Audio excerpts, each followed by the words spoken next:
Welcome back to the 411 Podcasting Network. I am your host, Larry Csonka, and this is episode 94 of the 411 on Wrestling Podcast. You can follow us on iTunes, Stitcher, Spotify, Google Play, YouTube, the 411mania.com website, and any major podcasting platform. Please make sure to subscribe to our show, share us around on social media, hit the thumbs up and subscribe on YouTube as we would greatly appreciate it. Joining me this evening is my regular co-host, Steve Cook. Steve, how are you tonight, my friend? I'm doing fantastic and wonderful and all the above, if you will, good sir, my brother. You are fired up tonight, Steve. I like that. Fired up! Fired up. We got a lot of stuff going on tonight. A lot of good old professional wrestling, some NXT, some AEW heading to the Revolution Pay-Per-View coming on. Good sir. Yes, sir. You're right? That is right, Steve. Tonight we're going to hit our usual quick news roundup. We're going to review Dynamite, we're going to review NXT, and we're going to preview Saturday's AEW Revolution Pay-Per-View. So we have a loaded lineup tonight as always, and as I always like to say, we try to give you the most for investing your time. So we're going to start off with the quick news and notes roundup for the evening, Steve. First of all, officially announced today, Lance Archer has signed a multi-year deal with All Elite Wrestling, something we have speculated on following rumors, and this is one of those cases. Unfortunately, New Japan's lost because they did not have him locked into a contract, and a possible big gain for AEW is Lance Archer is coming off what many believe to be the best year of his career, had a killer G1 run, some good stuff in the New Japan Cup, just a really good year overall, really felt like he was coming into his own following a career of showing potential at times, but never quite getting there, and then obviously coming back from back surgery. Heading towards age 43, he's looking better than ever, Steve. What are your thoughts on Lance Archer officially going to AEW? I like it because we've seen some guys before in the past.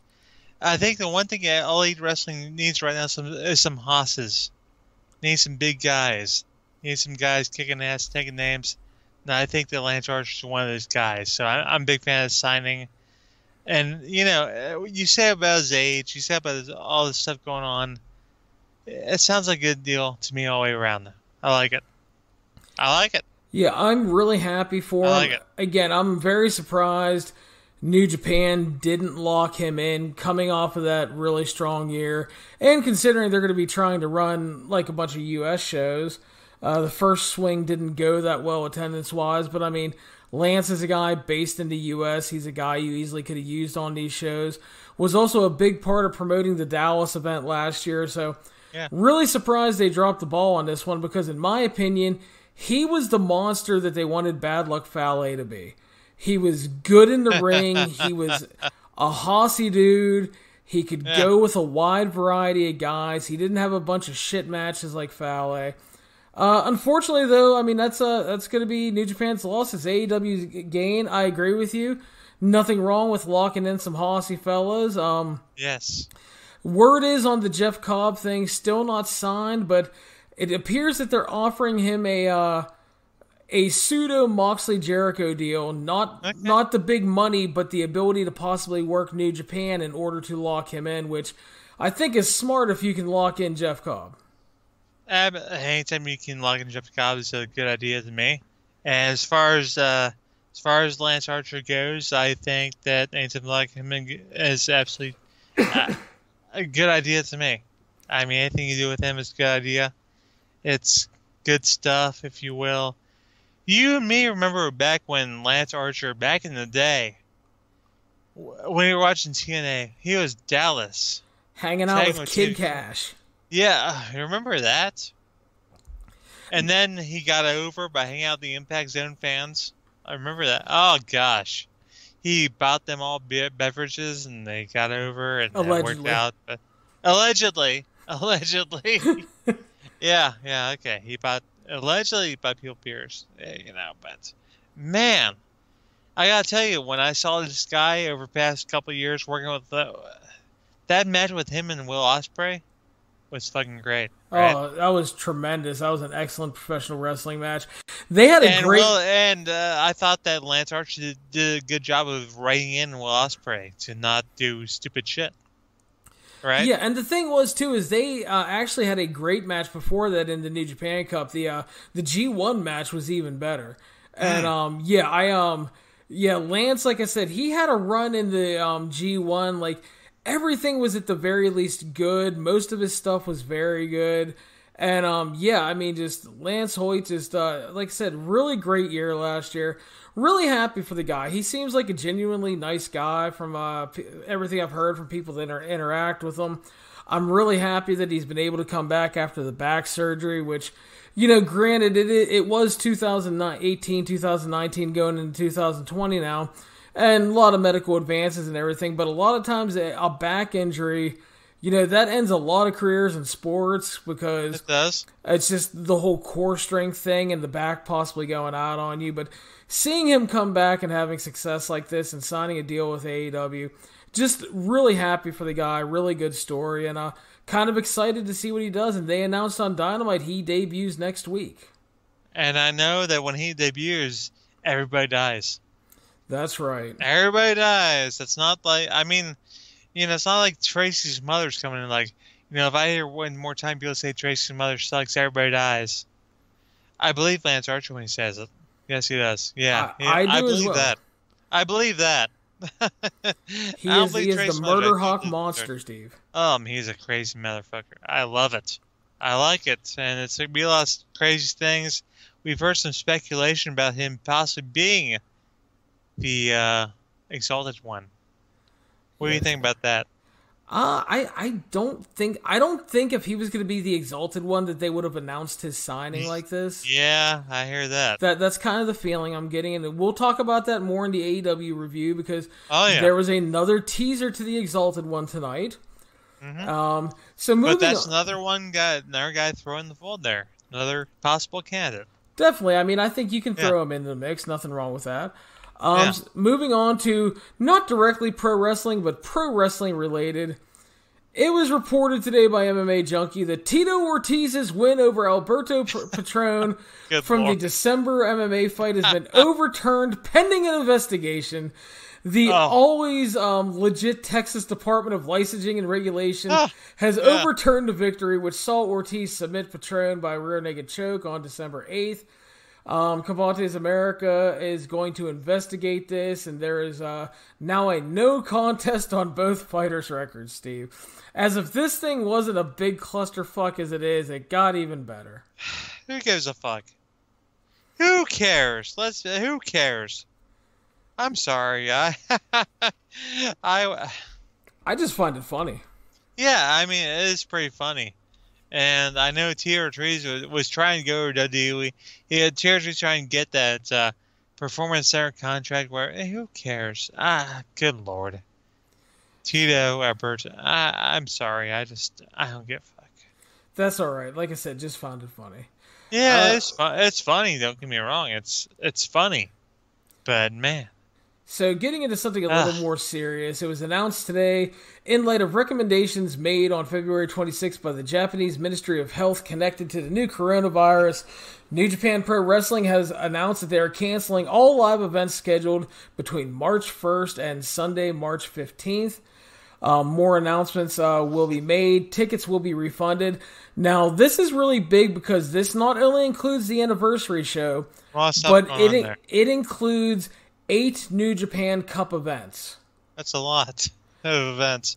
But I was told that Donald Trump told me that the coronavirus is a big deal. That's why I heard. That's why I was told. This is also the man that reminds me of the phrase, Steve, there's always a tweet.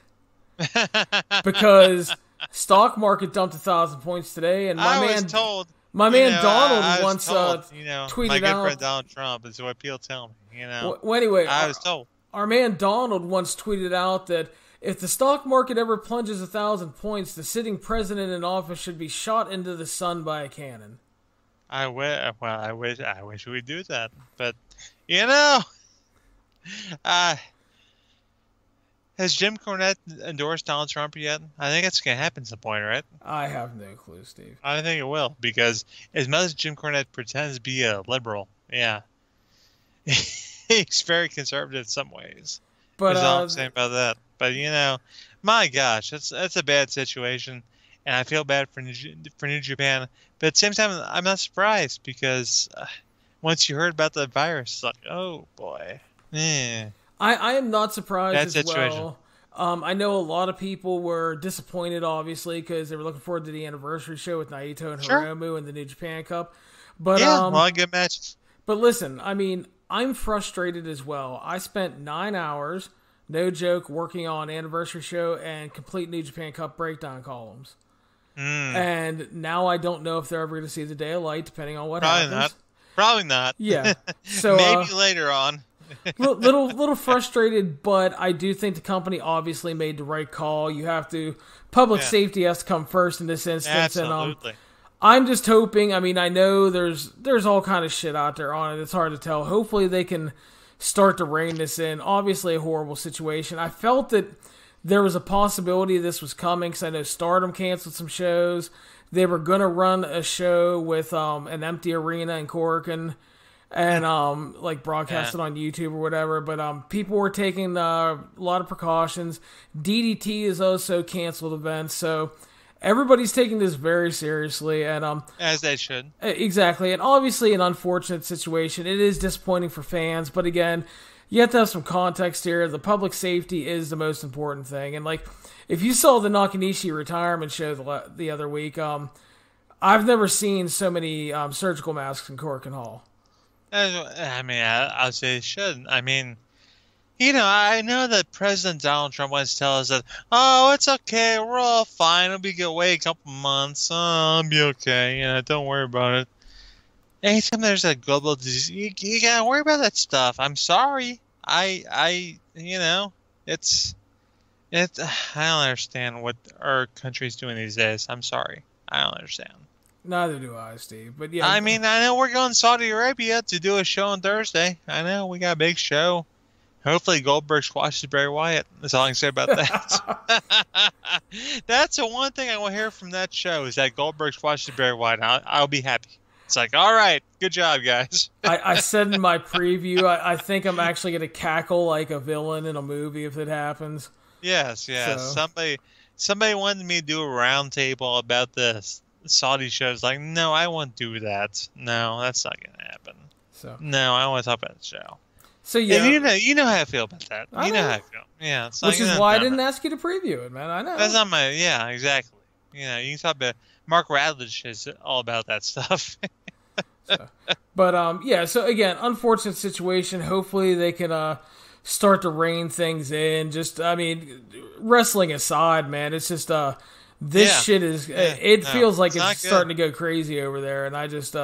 And they got the Olympics over there, too, so it's going to be an interesting situation coming up here in a few months. They might have the Olympics over there. They might, yeah, exactly. It's if things go downhill, who knows what will happen. Because, I mean, the other thing to consider is just not the virus and the outbreak stuff going on, but there's eventually, if there's not already in place, there's going to start to be travel bans. Oh, yeah. So, I mean, yeah, the Olympics could very well be fucked this year. We'll see what happens. I think it's going to be a bad situation. I don't see it going too well for anybody involved, to be honest with you. But you know what went pretty well tonight? What's that? Dynamite. We're going to get to that. Don't worry. Dynamite. I still got a couple more things, Steve. Relax. Okay. So after weeks of denying reports that he was suspended, WWE announced that Samoa Joe has been suspended by violating the company's wellness policy, Steve. Oh, God. So, first of all, thoughts on Joe getting suspended? It is what it is. That's all I got. I know I saw some people online on offteam.com and some people like, oh, my God, I can't believe Samoa Joe got suspended. Oh, my God, that's terrible. It's like, everybody's... I don't know what to say about that. It is what it is. Well, first of all, I will say this. What can I say? First of all, let me say, it is what it is. Joe has had injury issues. Number he one, really has. Okay, hang on. Number two, we don't know what he failed for. We have no idea. Because people have failed for shit like Adderall in the past.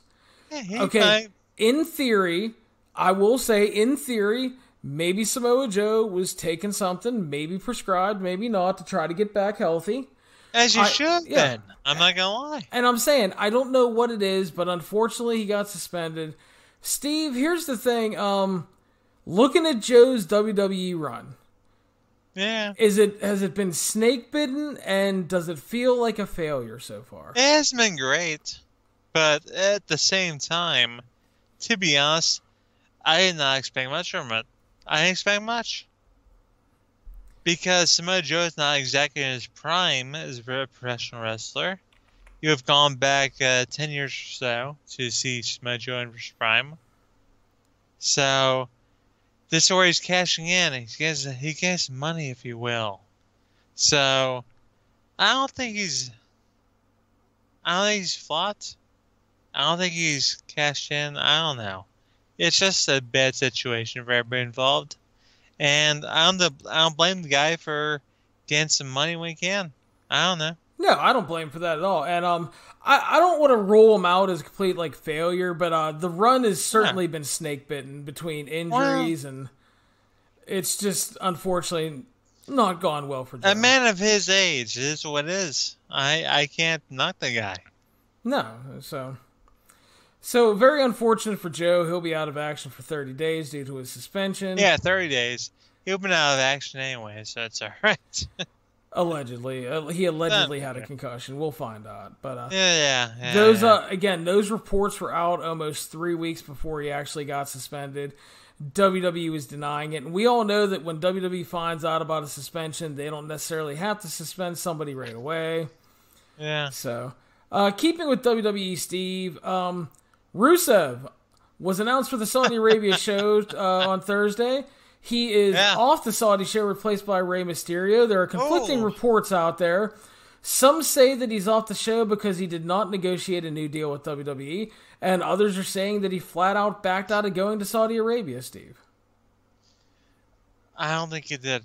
I don't think he backed out going to Saudi Arabia. I'm not going to lie. Rusev is all about the money. He's all about getting the cash, getting about the dollar bill, y'all. So I don't think that. I think that if there's any problem here with this whole situation, that Rusev is not going to a full-time deal. I don't think it's anything to do with Rusev not going to Saudi Arabia. The man wants money. He does. And I'm a Rusev guy. I like Rusev. I like Lana. They're good people, but they want the money. They want the money, if you will. So I think if there's anything going on here, it's that Rusev didn't agree to a long-term contract. He wants some money from Saudi Arabia. No doubt about that. Yeah, and I agree with that. I think that he would have went for the money, even if he was going to... Mark and I joked that it sounded like... He did. The last show they did. He went on for Saudi Arabia for the money. Yeah. He did. But he did. We had joked, Mark and I, when we did the preview, because Rusev was in the match then, about the reports were that he had signed a new contract. And we were joking that he was going to get a thank you for re-signing. Please come to Saudi Arabia so you can lose the truth in 30 seconds. But, I mean, exactly. I tend to believe he hasn't re-signed. And we'll see what happens. I mean, Lana has reportedly re-signed for long-term. It feels like he's going to stay. That's a weird situation there. The Lana re-signed for a long-term deal. But yet Rusev hasn't. So it's, who knows? Who knows? And honestly, who cares?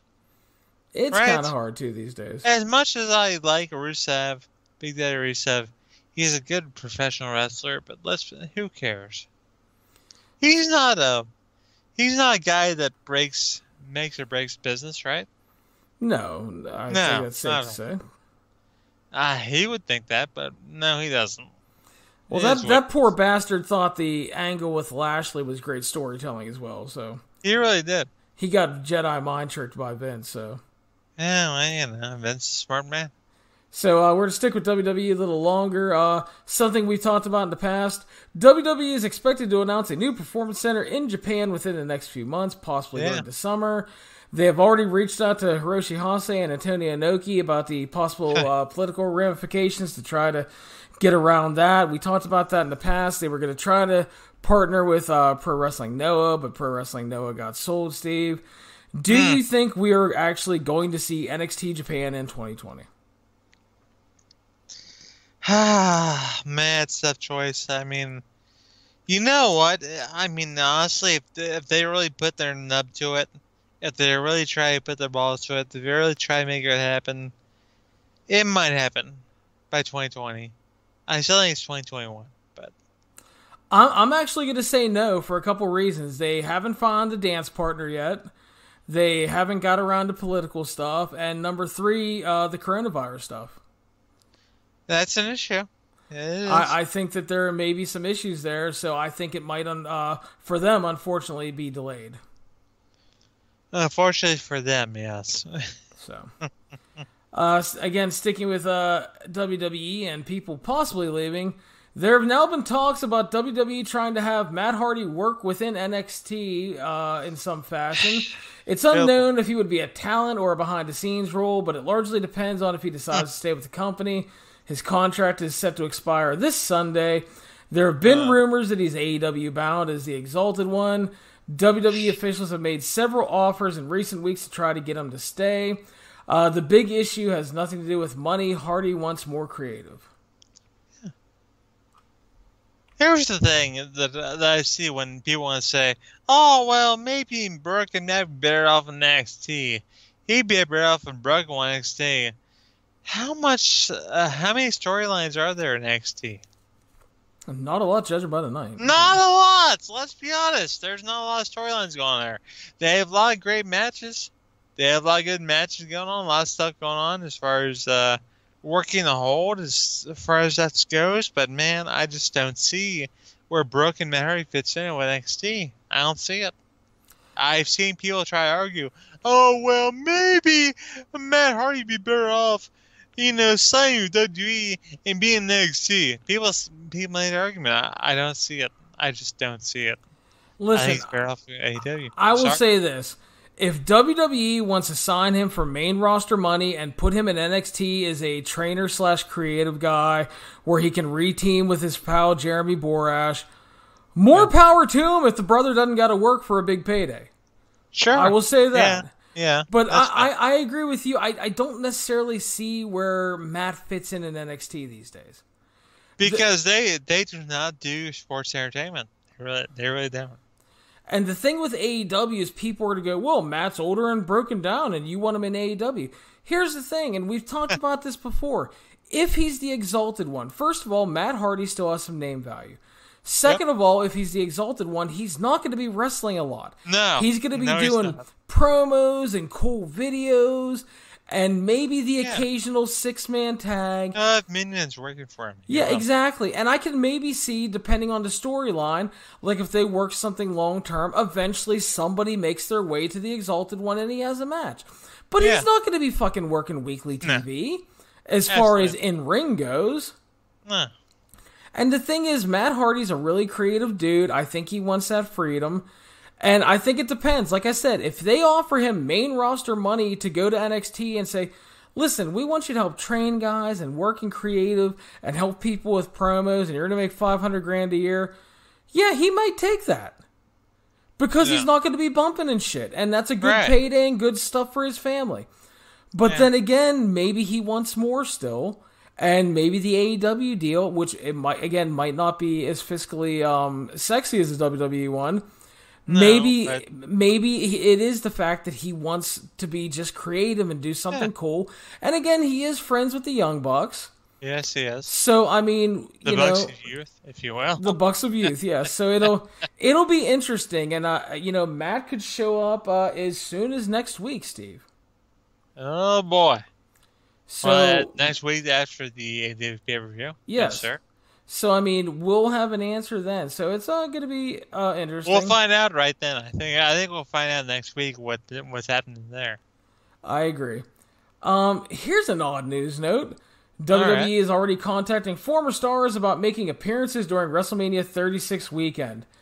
2 names contacted are fucking Brodus Clay and Cameron. The feeling is that they may do some kind of reunion with Naomi because Naomi's expected to be in a title match. Yeah. All I could say is Cameron was absolutely fucking horrible when she was there, and I'm not sure you really want to bring in Brodus Clay considering his past issues. I think I remember. I don't think it remember his past issues. They start being right-wing assholes, is what it is. But I'm talking about the alleged sexual misconduct, abuse. No, I mean, I know what you're saying. I know what you're talking about. I don't think they care about that. I mean, they probably don't. They're going to Saudi Arabia, so. Yeah, that's what it is, man. I don't know. So to close up the news and notes, Steve, we have some more free wrestling coming everybody's way. Ring of Honor announced that they're going to debut Wildcard Wednesday, a new weekly series with members of the ROH roster being teamed up at random for tag team matches. The show will air on YouTube and Honor Club, with the first matches being taped this weekend, Steve. What are your thoughts on, I mean, obviously you guys don't have to watch it if you're already watching a lot, but what are your thoughts on some more free YouTube wrestling? I think we all like that. I think we're all on board with that. I think it's a good piece of business.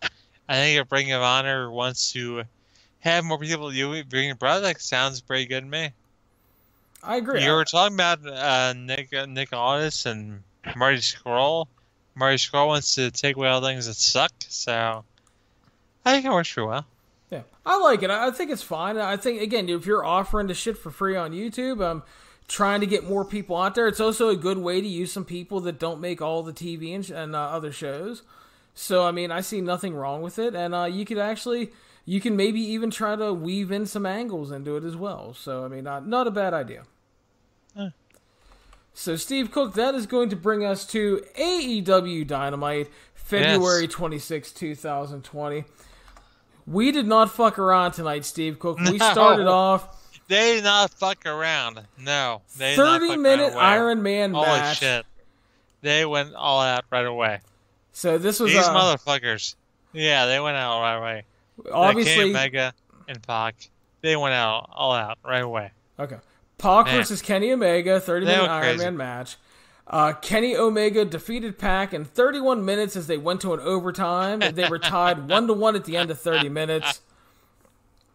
And Kenny Omega won 2-1, Steve. First of all, you sound like you enjoyed this match. I will say I did. I thought this was excellent. I thought they made just great use of the time. I felt it never really slowed. I thought the action overall was tremendous. It was a fitting end to their feud if they choose to end it here, as Kenny finally gets his issues with Pac kind of resolved here. The crowd was into it the entire time. They added a ton to it. I thought the drama was well executed. They did a good job of playing off of all their prior matches. The action I thought was really compelling. And this could have been a pay-per-view main event with ease, I thought, Steve. I love this. And the other thing is they had the Young Bucks at ringside, which is interesting considering the tag title match coming up this weekend. No Adam Page around. This is a throwback to all of Kenny's big New Japan matches where the Bucks always hung out. The one thing is that the Young Bucks didn't necessarily get involved as far as interference, but there was a point where Kenny was almost counted out and Matt kind of shoved him in to help him, which I think gives Pac the out, and they can obviously rematch down the line, Steve. I love this. I thought it was fucking excellent. What did you think of our opener? There's a situation there where, the Bucks helped Kenny out, where, that might be something Pac might help on. He might notice that later on in the situation. It is a fucking great match. It felt like to me like Kenny Omega was telling us, like, I can still work classic New Japan Pro Wrestling main event matches. I can still go for 6 or 7 stars, Dave. Come on now. I think that's what this is all about. Oh, just a great match. Great stuff. And what can you say? How can you top that? It's, great. And again, obviously a lot of praise for Kenny, but how good was Pac again here? He's been so fucking good in AEW. He was. I love Pac. I love Pac. I really do. Just the ultimate bastard. Like when he got the disqualification with chair shot, you are a bastard. Yes, he is. He is a bastard. He really is. And of note, the first DQ in AEW history. Exactly. Yeah. So, again, this was absolutely awesome. Great way to kick off the show. Tony Schiavone interviewed Pac post-match, and Pac wanted no part, quote-unquote, of Tony trying to take the piss out of him. That's and right. Orange Cassidy arrived, and Pac did not appreciate this, and he fucking laid him out. Yeah, that's why he should have. Let's be honest. As much as I love Orange Cassidy, he deserved it. And this will play into something later on. Lexi tried to interview Chris Jericho, but Jake Hagar arrived. He just stood there. He was Jake Hagar, and then closed the door in her face. So no interview for young Lexi. I'd give her an interview. I'm not gonna lie. I know you would. I would. Next up, Steve, we had a trios tag team match. The Jurassic Express defeating the Inner Circle with 10 minutes when Darby Allin came out and took the mad ball from Sammy Guevara, leading to him getting pinned. Steve, what did you think of our trios match here? It was a classic trios match. People going crazy and go nuts and whatnot. And I thought it was a good finish with Darby coming in and taking the knuck shots. It's good stuff. I liked it. Yeah, I thought it was really good. Just a fun all-out sprint. A good match, a good win for Mr.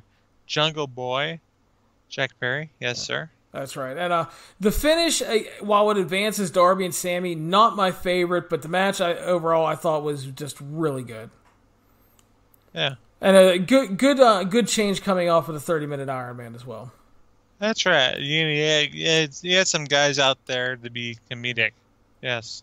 So we got what I thought was a great MJF and Cody video package setting up their feud for the match on Saturday. Yes.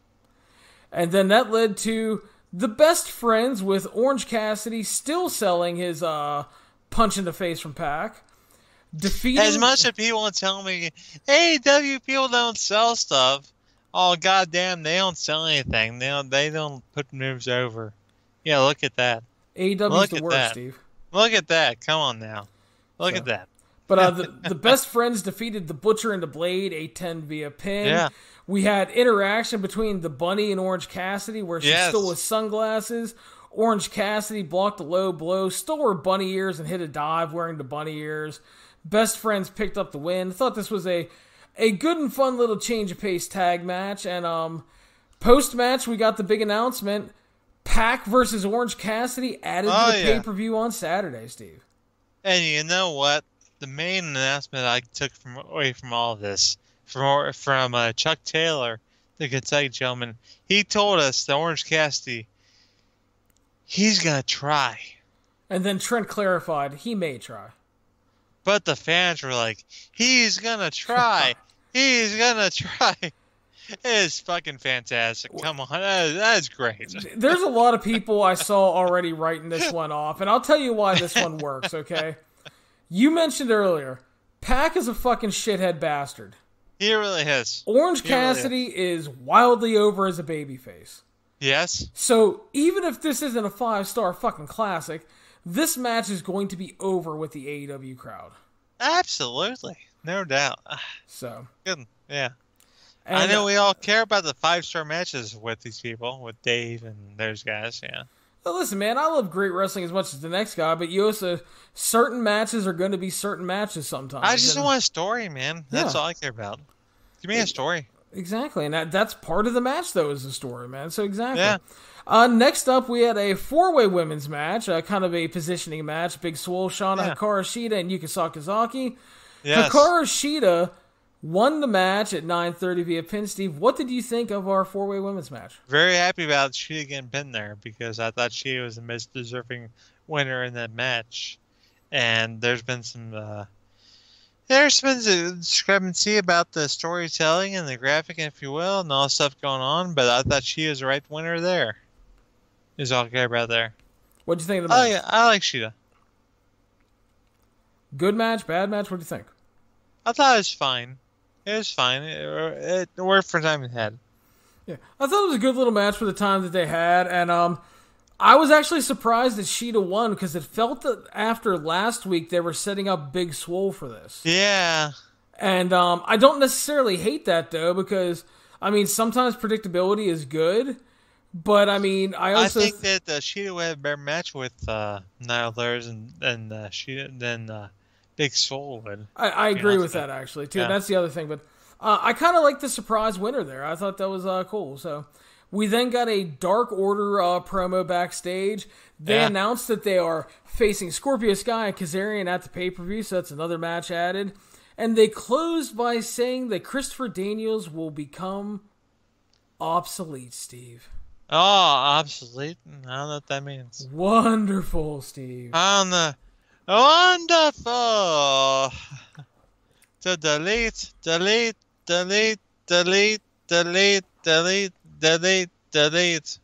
Possibly. So that is another Matt Hardy tease.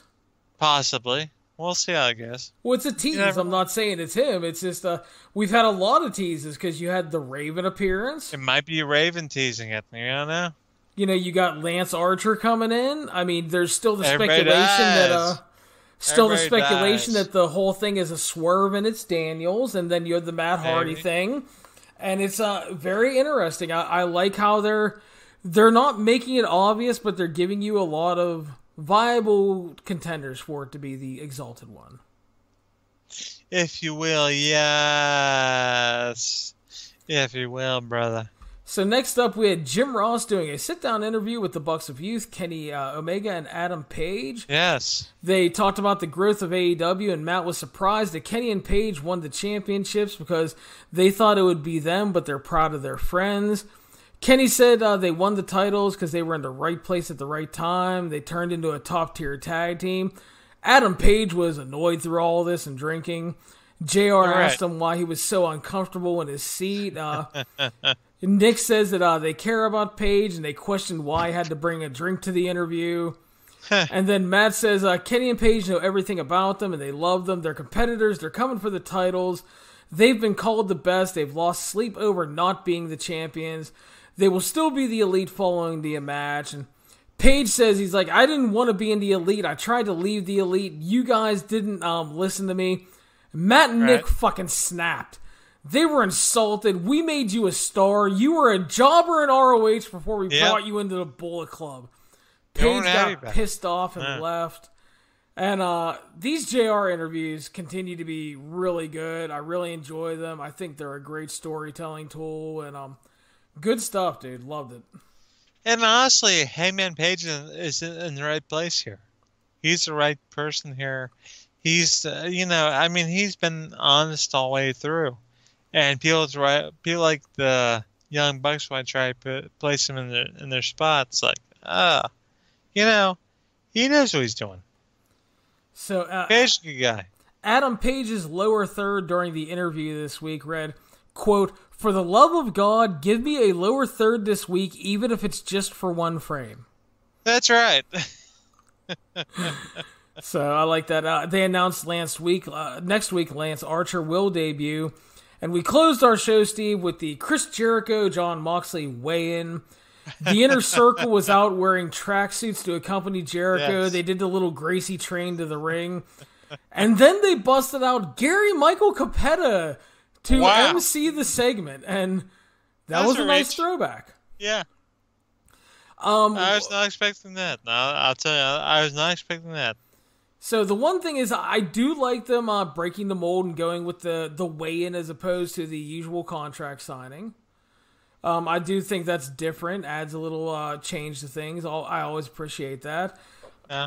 Excuse me. You can't always reinvent the wheel, but it's okay to change things up sometimes. Jericho stalled. He mocked Gary Michael Capetta, joking that he's one of the reasons WCW went out of business. I'm not sure, to be honest with you, I'm not sure Gary Michael Capetta's debut at the same time Chris Jericho was there. I don't know, but it was, it's I don't Jericho. think I ever left, to be honest with you. I don't think Jericho's a delusional heel, man. He does what he does. I know. I'm fine with it. I'm just saying. It's like, So Jericho decreed that he gets to go last because he's the champion. Moxley weighed in 234 pounds. Jericho stalled, talked a bunch of shit, told Kansas City to shut its ass, and he called the place piece of shit. Yeah. Moxley attacked and busted open Jericho on the nose. The Inner Circle attacked him. Dustin Rhodes arrived. He took out Jake Hager. They brawled through the crowd, into the concourse, into the fucking Dippin' Dots again. Oh my God. Darby Allin arrived to try to make the save, but Sammy Guevara cut him off, laid him out with a skateboard. Jericho and Moxley brawled until Ortiz low-blowed Moxley. Jericho laid him out with the Judas effect and then hit Dirty Deeds onto the scale as the Inner Circle stood tall to close our show, Steve. Yeah, as well they should have had on pay-per-view on Saturday night, the AEW Revolution. A lot of big matches going on there, so I understand what they're doing. Good stuff. Yeah. Really enjoyed the closing segment. Again, you not only advanced Jericho and Moxley, but you also advanced Sammy and Darby and Hagar and Dustin. So, getting over multiple feuds in the closing angle of the show, I thought was a good piece of business. Tough to argue with that. So that is AEW, which means it is time to move on to NXT. Also, February 26, 2020, Steve. We started off Cameron Grimes versus Dominik Dijakovic. At the end of the match, Dijakovic had tweaked his knee. Damian Priest arrived with a retractable nightstick, took out his knee shot, which allowed retractable nightstick. Oh, goodness. Which allowed Cameron Grimes to steal the win with the cave-in, Steve. Yeah. 12:40 via pin. What did you think of the match and angle? Oh gosh, it's a good angle. I know it's getting Cameron Grimes over. I know you're a big fan of Cameron Grimes, and a lot of people are. I have not yet seen the appeal there. A lot of people do, so I think it works out well for everybody involved. Except for Dominik Dijakovic, which at the same time it's like you need somebody else to face Keith Lee, which I think that Cameron Grimes would be a good guy to do that. Yeah, it kind of feels like they're moving towards a multi-man match with Keith Lee. Yeah, maybe multi-man match or probably. Which I think is probably better than going right back to Dijakovic because you can go back to it later. I just don't want to go back to it right away, even though it's probably going to be great. I thought the match was good. They worked really hard. I'm not a huge fan of the finish because NXT is kind of... There's been a lot of sketchy finishes being brought into NXT as of late. And it happened more in the show. So, not a big fan of that. William Regal announced that next week there will be a tournament starting for the women. The two finalists will compete in a number one contender ladders match at TakeOver Tampa on WrestleMania. A number one contender ladders match. Okay. So... Okay. Setting up the big women's match for the weekend with the lack of NXT women's title match. So that makes sense. We kind of speculated on that. Gotta do something. Exactly. Finn Balor arrived, talked about not being a moves guy or a stooge to the office. Really? That's what he really said. On both. Let's be honest. So really on both. Okay. He said when the bell rings, he is the guy. He builds brands like Japan, Mexico. He was the IC and Universal and NXT champion. All right. He's not trying to peak for Mania season because he has been at his peak for 20 years. So what's next for him? Well, he was interrupted by Imperium's Fabian Eichner and Marcel Barthel. Barthel says they're here. There is something Balor hasn't done, and that's to be NXT UK champion, and that Walter sends his regards because, as we all know, Steve, Walter is a kind gentleman. Yes, he is. Unfortunately, Finn Balor is not a kind gentleman because he attacked these two lovely European gentlemen, and then he got his ass beat for it. Yeah. So we're building up the Finn Balor-Walter match. Yeah. I assume is what we're doing. And, which sounds freaking awesome. Yeah, I'm not going to lie. I love that. I'm okay with that. I'm okay with the eventual match. I'm wondering if they're going to do that at the Dublin show or if that's Mania weekend. That should be Mania weekend, I would think. But I could be wrong. Hey, either way, it sounds fucking awesome to me. That's going to be a good match at some point. So yeah. Bianca cut a promo saying she was going to give Charlotte the whole EST tonight and beat her ass because she don't go here. Okay. This led to Mia Yim versus Xia Li. Yeah, which I called one of your personal dream matches. Sure. You're a big fan of Xia Li and Mia Yim, right? I am, yes. Yeah. So they were having a match. It was a short match. It was perfectly fine for the 2 minutes and 40 seconds given to them. Raquel Gonzalez and Dakota Kai arrived. They distracted Mia Yim, which allowed Xia Li to cradle her for the win. Yeah. Shit finish. It was. Yeah. It was short. It was fine. The Dakota Kai promo made sense because they're playing off the history with Mia Yim, and the beatdown played well. Just not a fan of these finishes, man, which led to post-match Raquel Gonzalez kicking the shit out of Mia and Xia Li and leaving with her new BFF. It was pretty flat. It was pretty flat to me, to be honest with you. Just kind of was what it was. It was there. So Velveteen, Raquel Gonzalez is apparently the future of women's wrestling business. Apparently, no, don't think so. Okay, so anyway, that's trying to tell me. Yeah. We went backstage to Velveteen Dream cutting a promo in front of a mirror. He talked about beating Roderick Strong last week, said it wasn't enough because they broke his back. He wants everything, and he wants Roderick Strong to experience the steel cage. And we're going to talk about that more later, trust me. All right. Tommaso Ciampa defeating Austin Theory was up next, 12:40 via pin. Steve, what did you think of this match? Pretty good match, I thought. I enjoy Austin Theory in particular. I think he's a good guy, has a lot to add to the business. He was given a good spot here, and I thought he did the best he could do with it. And I want more people to sing along with Thomas Ciampa's sting. Is what I'm saying. The theme song, right?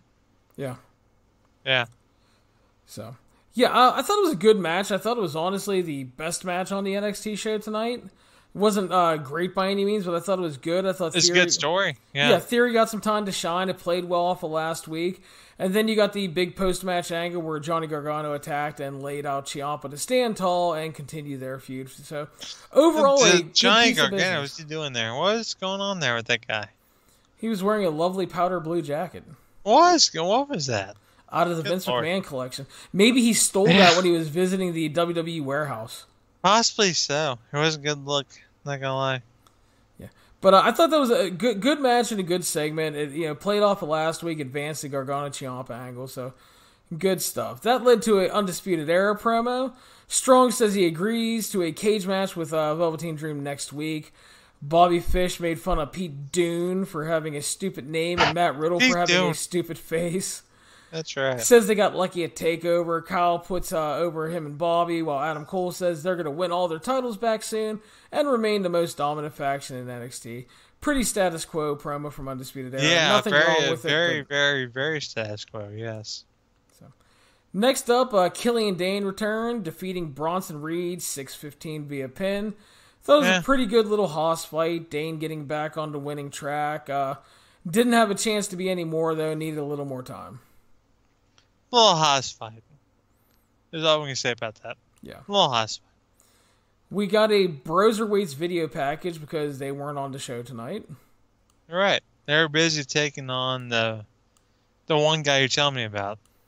Yeah, they were taking on Shane Thorne and Dorian. Shane Thorne and another guy, yeah. He's a fucking geek and he sucks. Those guys, they were busy with that. Yes, sir. Yeah, buddy.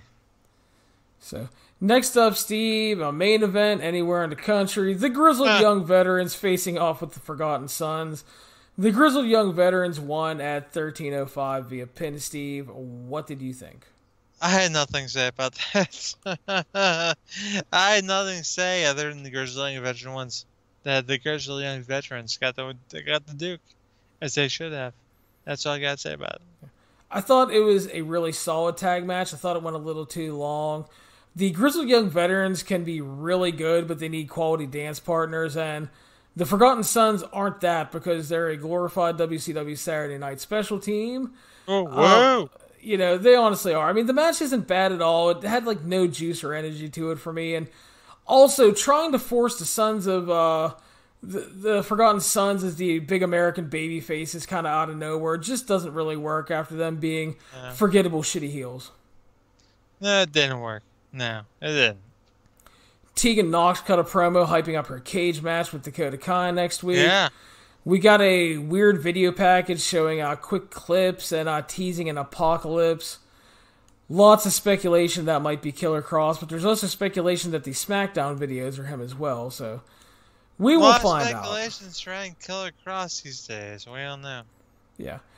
Damian Priest cut a promo saying his attack on Dijakovic was not personal. It was just that Dijakovic was in the way of what he wants.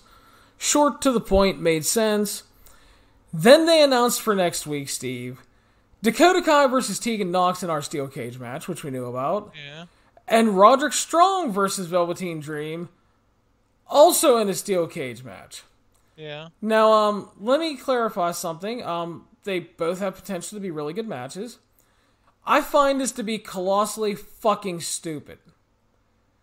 Yeah. Why are you going to burn 2 cage matches on one show when you could spread them out as main events over 2 weeks.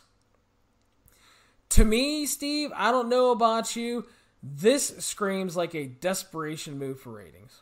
It is. It really is. And I had no response other than that it's bad ratings. That's all there is. I had no other explanation for it. If I thought of something better, I would have, but I can't. That's what it is. What it is. Yeah, it feels desperate. I think it's a big mistake. They should have spread it out over 2 weeks. They should have built other stuff up for the undercard. It's just, not a big fan of them running the 2 cage matches. Then again, you know what? They may be very good, Steve. But I also think it's kind of diminishing returns, as we talked about when we recently reviewed. They could be great classic matches, but again, diminishing returns, yeah. And we talked about that because we recently did a retro review of TNA Lockdown 2009. Yeah, which everybody wants to do now, apparently. Yeah, we inspired Josh Alexander and Impact to do it on their little watch-along tonight, so you're welcome. Did they give us a shout-out at least? I don't know. They should have. If it was Ethan Page, we might have. I think Ethan likes me, so I don't know about Josh. There you go. So it's hard. He's a tough guy to read. So main event of the evening: Lady Big Dog Charlotte facing off with Bianca Belair. Yeah. Charlotte, of course, won at 12:05 via pin. Steve, what did you think of our main event match? You're talking about 2 of the greatest athletes in WWE right now, whether it's Charlotte Flair, whether it's Bianca Belair. 2 of the greatest athletes right there, and they went at it, and it was good to see. And I'm not surprised Charlotte went over because as well as they should have, to be honest with you. It is what it is there, but I thought Bianca got a look good in process. I thought it ended up being good, but quite honestly, I also found it to be a little disappointing. I expected more out of both of them. Charlotte's made, obviously, in her position, but Charlotte, while she steps up and delivers a lot of great matches on pay-per-view, she also kind of works a very lackadaisical TV style. Could be, yeah. I thought this was a match where Bianca could have shined, but number one, it wasn't really booked or laid out for her to do so in any way. And she kind of really needed to since she's frozen out of the Mania picture. I mean, Charlotte, again, is bulletproof. So allowing Bianca to really shine here wouldn't have hurt her at all because Charlotte's always going to win clean. And secondly, I thought Bianca felt kind of off in this match. There were some weird spots, weird transitions, and I didn't really think she stepped up all that well either. So it disappointing to me. Don't disagree there. I mean, we know that Charlotte's going to get the win, and Bianca might have been a little, she might have been a little disengaged there based off that, to be honest with you. So then post-match, Rhea Ripley arrived as Charlotte Pillmanized Bianca's ankle, locked her into figure 8, and Rhea made sure to do her full entrance so Charlotte could escape unscathed, and that was a choice to close the show. That's a choice to close the show, yes it was. Good or bad, we don't know, but it was definitely a choice to close the show. Yes, it was. It just, I mean, I don't know, man. It's just, I watched that angle and I'm like, okay, so Rhea's kind of a bitch now? You're waiting for something, right? Yeah, it's like Rhea just came off as kind of a bitch. Like, yeah, Charlotte's here invading our territory, and I don't care that she probably broke this chick's leg. It's, I'll see you later. You can run away. Yeah. So it's definitely a choice to close the show. Not one I would have made. I'm not saying they need to start brawling right away because we still have weeks till Mania, but something else. Yeah, I get you. It is what it is, man. So that's going to lead us to the head-to-head comparison for the night, Steve. And I'm going to start off, if you don't mind. Go ahead. I thought the last 2 weeks of Dynamite had been really great in Focus TV. Really enjoyed them. Really thought they were hitting a stride. But in all honesty, I think this week's was even a bit better. This was a pay-per-view go-home show that felt like a big-time pay-per-view go-home show with a pay-per-view quality Iron Man match, more matches made for the pay-per-view, more build to the matches, a lot of good wrestling, and just the overall feeling that AEW is peaking at the right time. And I love this show. It was an insanely fast 2 hours. I mean, it felt like it ended before it even really got going. And, you know what I mean? I'm generally excited for a pay-per-view anyway, but this actually made me more hyped for a pay-per-view. And it's nice to see in 2020, Steve, that some people actually know what a go-home show is. Yeah, all right. NXT was what I would call a solid show, but I'm not going to lie, the NXT product feels really cold right now, and over the last few weeks, man, it feels like something's just really off. You get some odd booking choices, some odd finishes. I don't like booking the 2 steel cage matches for next week. Again, you can get 2 weeks of main events out of that.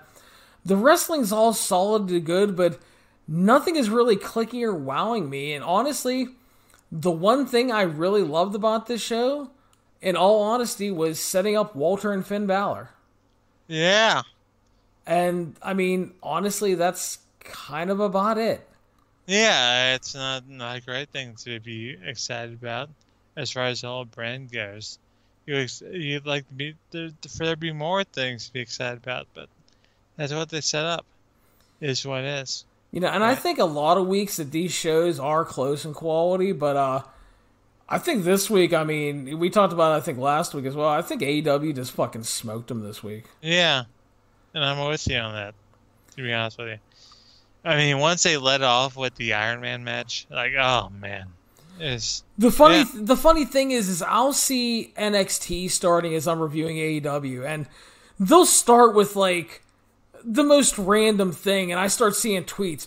NXT's out to bury AEW early with the Undisputed Era cutting a promo, and it's like, that's right. Okay, yeah. I'm like, that's cool if that's what you think. I mean, I'm not, it's personal taste, but I mean, fucking AEW came out with the cannons loaded this week. They did. I mean, they were fucking unleashing the arsenal with that Iron Man match, and just, I don't know, Steve, I don't know if you fully agree, but it just feels like AEW since the beginning of the year has been on a real upturn, and that they're really peaking at the right time. And here's what I want to ask you is, all of the AEW pay-per-views have done 100,000 buys. All right.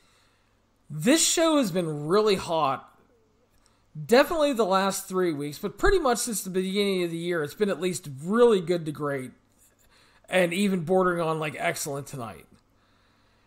What are you thinking this weekend? Are we going to stay at like 100, or are we going to start peaking above that to closer to 120, 130 maybe? What are you thinking? I think it's going to be about the same as usual, to be honest with you. Okay. About the same. I'm not knocking what they've been doing. I think it's been pretty fantastic. I'm interested in a lot of matches they're building, but at the same time, it's like, I think about the same. About the same. I think they're going to peak a bit following this run of TV. I hope so. I'm not saying that they're going to like rock like 450,000 buys or anything. I think that they could probably. I'm thinking between 120 and 130 is pretty reasonable. And again, I mean, if they only stick it around 100, you're still doing 100,000 pay-per-view buys in an era where wrestling pay-per-views have been completely devalued and cannibalized. Yep. So that is nothing to sneeze at. But I mean, I think there's definitely a chance for some improvement here, and I would not be surprised to see a jump. We'll find out what happens. But speaking of AEW Revolution, Steve, that takes place on Saturday night, we have to preview this pay-per-view. All right. And we're going to start off a match announced on Dynamite tonight, Steve. The Dark Order facing off with SCU, Scorpio Sky, and Frankie Kazarian. Oh, a lot of potential business going on there. I mean, you wonder about Christopher Daniels. What side is he on? He might be on Dark Order side. Might not be on Dark Order side. Tough to say. But whichever side he's on, I think the Dark Order will be the favorites here. Yeah, and I think Dark Order kind of has to win this because it feels like the reveal is coming up, whether it's Matt Hardy or not, sooner rather than later. I think the Dark Order needs to win, and I think there's probably going to be an angle during the match involving Daniels, which is going to lead to more speculation on him. And to be clear, this is Dark Order. It's Grayson and Uno. It's not the Geeks. No disrespect to John Silver and Alex Reynolds, Geeks, who are a really good tag team, but this is the main Dark Order team versus the former tag team champions. Obviously has potential to be a really good match. I do expect some kind of big story here. I don't think we get the exalted one unless it's not Matt Hardy. Because if it's not Matt, we could see it on this show for sure. But I think we probably see that on Dynamite the following after the pay-per-view. Yeah. So the other match that was announced on the show tonight, Pac facing off with your pal Steve, Orange Cassidy. Yeah, I mean, we know Orange. He's gonna try. He's gonna try. He might. He's gonna try. He might try. Okay, which one takes that? Orange Cassidy will kick this man's ass. Is what I'm saying here. That's right. I'm picking him. He'll whip it ass. Picking Orange Cassidy? Seriously? Yeah, I sure am. Okay. He'll kick the ass. That's right. I don't completely roll it out, especially because we could have a DQ finish. But I'm going Pac here because he's coming off the loss to Kenny Omega, and I think you want to keep him hot. And the other thing is Orange Cassidy is just always going to be over. Yeah. So fair point. So getting into the established matches, we're going to start off Darby Allin and Sammy Guevara, and this is to me a really interesting match featuring two of AEW's future stars and these guys. Sammy has acclimated so well to TV so far. He's been really great as part of the Inner Circle. Darby, much the same. He's gotten over big, and he's this kind of wild cross between like a Mikey Whipwreck and Mick Foley at this point. He has that underdog status, but he also takes like the Foley-esque punishment. I think both guys have been really impressive so far, and they're going to be looking to deliver on pay-per-view. It's a big opportunity for them. They've faced off several times on the indies, so they do know each other. Darby's got to look good against Jericho. Sammy's got to look good against Cody. They set up the angle well with Sammy injuring Darby's neck with the skateboard. Yeah. I think both guys are really good. They still have a world of potential to grow and get even better. And I think they're going to, I'm not saying they are, but they're going to try to steal the show because these guys are really good. And it's a match where you can make an argument for either guy to win here, and I'm not going to disagree. I won't be surprised if Sammy wins, but I'm actually going to go with Darby taking the win in this one. Sure, why not? Because the man needs to win. I mean, Darby Allin is a man who gets the Road Warrior pop, right? That's right. Road Warrior pop, it's crazy. So I could see him getting the win easily for here. It's a lot of good stuff here with these guys. I like it. Yeah, match with a ton of potential on paper, man. On paper. We'll see how it goes. Yeah. Next up, we have Dustin Rhodes versus Jake Hagar. And Steve, the one thing I want to say is the longevity of Dustin Rhodes still continues to amaze me. I mean, The man looks great. He's obviously still a tremendous worker. He's a great asset for AEW because he's a sounding board for creative. He can work with the younger guys, not only as an agent, but still in the ring. Something we've talked about that WWE lacks at times, because they used to have Goldust around, they used to have Fit Finlay around, and you remember when they brought Lashley up, the first thing they did was put him on the road for 6 months with Fit Finlay. Yeah. And then his first program with Fit. So, you had these veteran guys around, and it was really helpful. So, Jake Hager, I'm going to be honest with you, is a guy that I wasn't thrilled when AEW signed him. It had nothing to do with him being a former WWE guy. It's the fact that everything I saw of him in his post-WWE run was generally shit. Wasn't good. He's been good in his role as the Inner Circle's heavy. He finally steps into the ring, and the good news is the match makes sense because Hagar broke Dustin's arm. Dustin wants revenge. And I think the best news is Dustin is really damn good still. And he's going to have a great shot at making Hagar look good here. Not saying they're going to have a great match by any means. I think it can be good. And I think Hagar should take the win here because it's debut. Dustin has his name. He's always going to be over. He can afford the loss. I don't have a ton of faith in Hagar, but I have a lot of faith in Dustin and think he can get something good out of him. I don't know how good, though. We're going to find out Saturday night, though. So I'm going Jake Hagar for the win, Steve. Oh, Jake Hagar can get the winner of Dustin. He's going to knock him out, so he's saying. Gonna low blow him again. He's going to low blow the man. Oh, gosh. I don't know. I don't know about all that, but I see what you're saying. I think Jake Hagar needs to win here more. I don't think Dustin needs to win a match, to be honest with you. No, he doesn't need to win here at all. Like I said, he has a name. He's still over. It's not going to hurt him at all.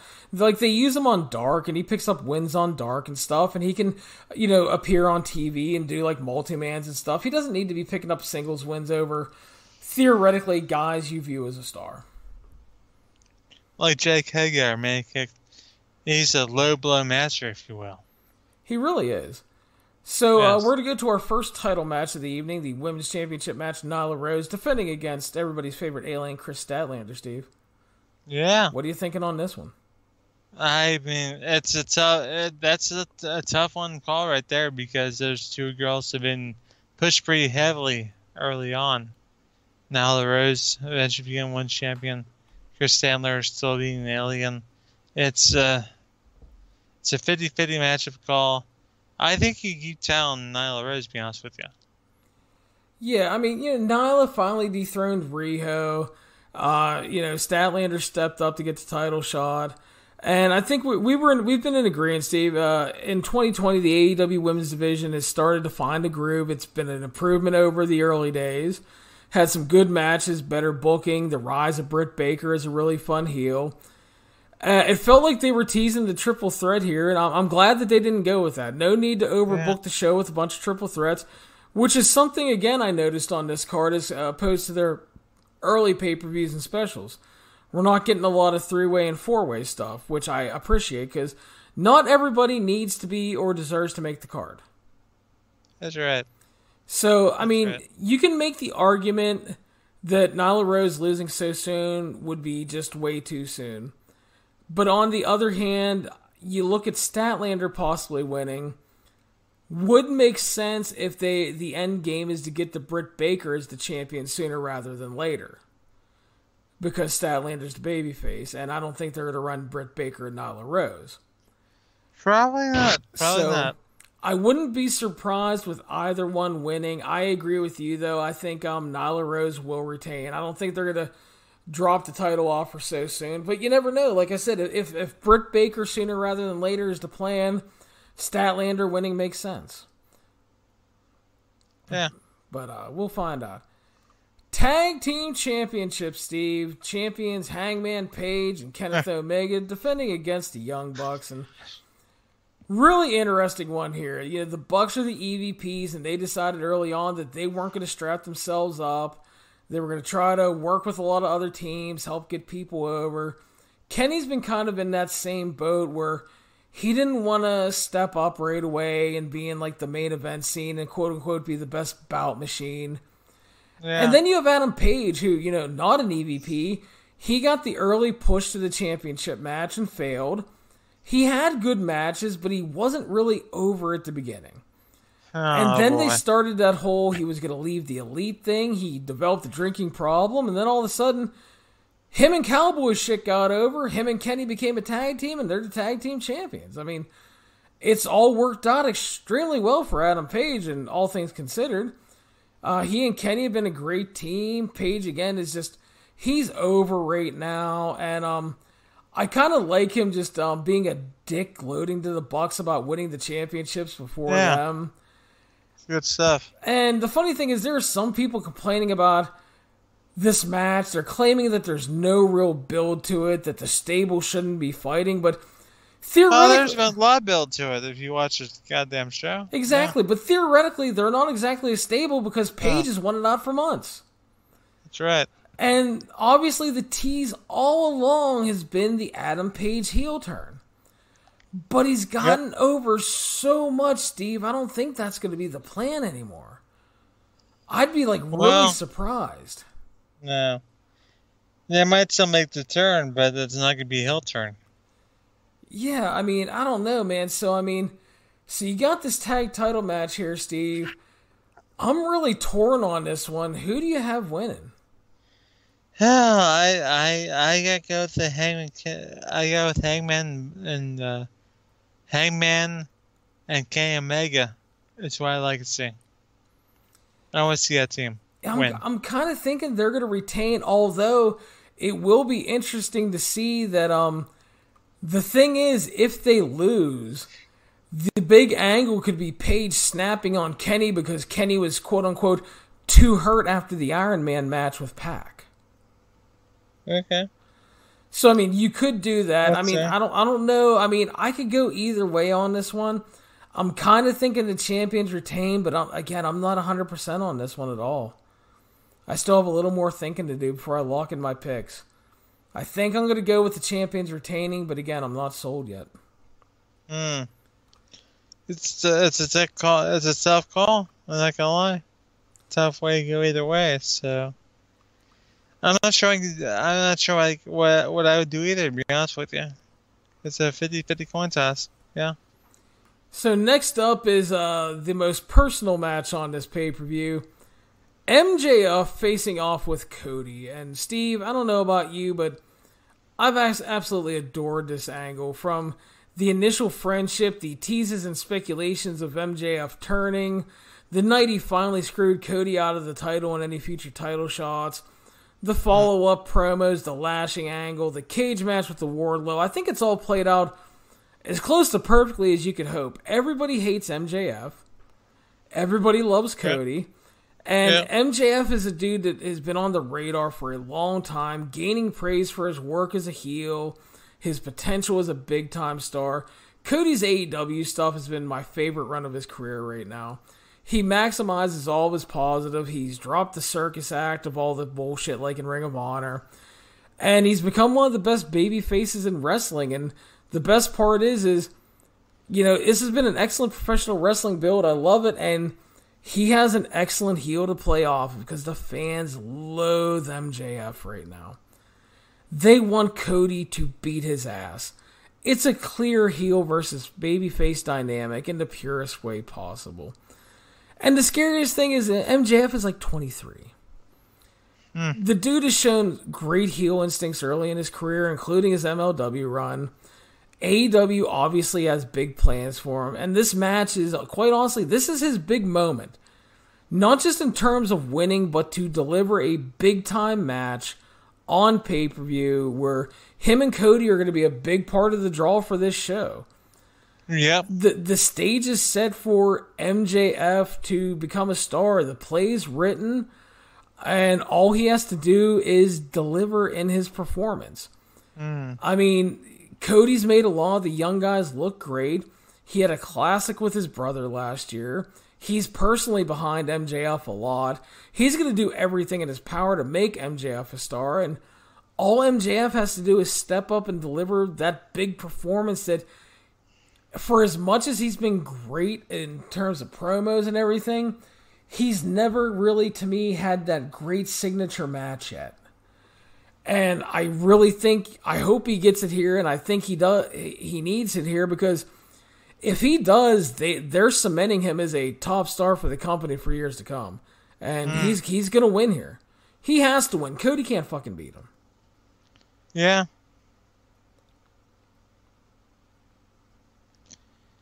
That it? I hear what you're saying there. Yeah. It's going to be a situation whichever way it goes. And I think that you keep the titles on Paige and Hangman because I like that team. I like where they're going. Tough situation with the Bucks, but I think you keep titles on these guys, is what I think. And what about MJF and Cody? Good old MJF and Cody. It's going to be, oh gosh. That's a tough situation where they're going to go crazy. They're going to go all balls out. But at the end of the day, I think that the money is in the MJF getting his hand raised in a chicanery situation. Yeah, he just has to win, dude. It's just it's set up perfectly, and I think if he wins and he has a great showing, you're making a star for years to come. Yep. So, and that leads us to the main event of the evening, Steve. Le Champion Chris Jericho facing off with Jon Moxley. What are you thinking of our main event? Oh gosh, it's good thing I was waiting. I really want to see. I want to see what Chris Jericho's weight was before making a prediction here. to be honest with you. He's playing mind games so Moxley can't game plan for him. Boy. I don't know. Bad situation there, but it's tough to pick against Les Champions. As much as the bill has been here for Jon Moxley, as much stuff has gone on, I just think that's tough to pick against Chris Jericho. What I've really loved about this feud is its simplicity. They haven't tried to reinvent the wheel. Jericho's a great heel champion.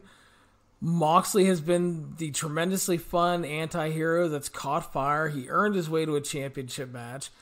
Yeah. Jericho, of course, did everything in his power to try to get out of a possible match, including trying to bribe him with the Inner Circle and the brand new car.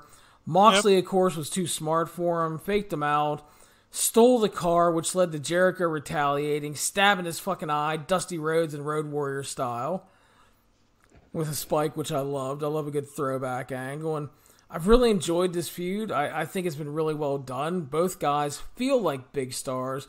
This feels like a properly built, big-time main event to me. And, you're kind of going with Jericho, and that's the hard thing, because on one hand, you can argue it feels too soon to take the title off Jericho. He's been great. He's been a draw on pay-per-view at the gate, and he's been good in the ratings. But at the same time, Moxley has been so good. He's hot. He's been built up so well that I feel if you don't pull the switch now, it may come off like a big missed opportunity. I'm not going to be surprised with either result, but if Moxley loses, they better have some kind of fucking spectacular angle planned for that. Because it just can't be Jericho winning clean or some kind of bullshit interference. You have to do something spectacular if Moxley isn't going to win. I think Moxley is going to win, actually. I'm going to go with that, but I'm not going to be surprised either way, man. There's a lot of hard calls on this pay-per-view, and I kind of really dig that because I preview a lot of shows, and so many times, so many things just feel so easy to call, and then they end up being exactly what you thought. And that isn't always bad because sometimes the predictable thing is the right thing to do. But I don't know. I think you might miss an opportunity if you don't strap up Moxley here, Steve. You're right. Just let the guy roll. Let the guy take the stuff going on. Let him kick some ass, take some names. I like it. I would like that. I'd be all about it. So you're switching your pick from Jericho then? No, I'm not. No, Jericho's still going to win. I would love for Moxley to win, but it's not going to happen. Not going to happen. All right. Well, that is going to wrap up the AEW Revolution preview. I will, of course, have live coverage of the show Saturday night. Following the show, I'll be joined by Mark Radulich. We're going to review WWE Super Showdown and AEW Revolution for you. And then Steve and I will be back next week in our regularly scheduled time. So that is going to wrap us up for the 411 on Wrestling podcast. You can follow us on iTunes, Stitcher, Spotify, Google Play, YouTube, the 411mania.com website, any major podcasting platform. Please make sure to subscribe and subscribe to our show, share us around on social media, and if you have time, leave us a 5-star review on the podcasting platform of your choosing. Until next time, happy wrestling, everybody.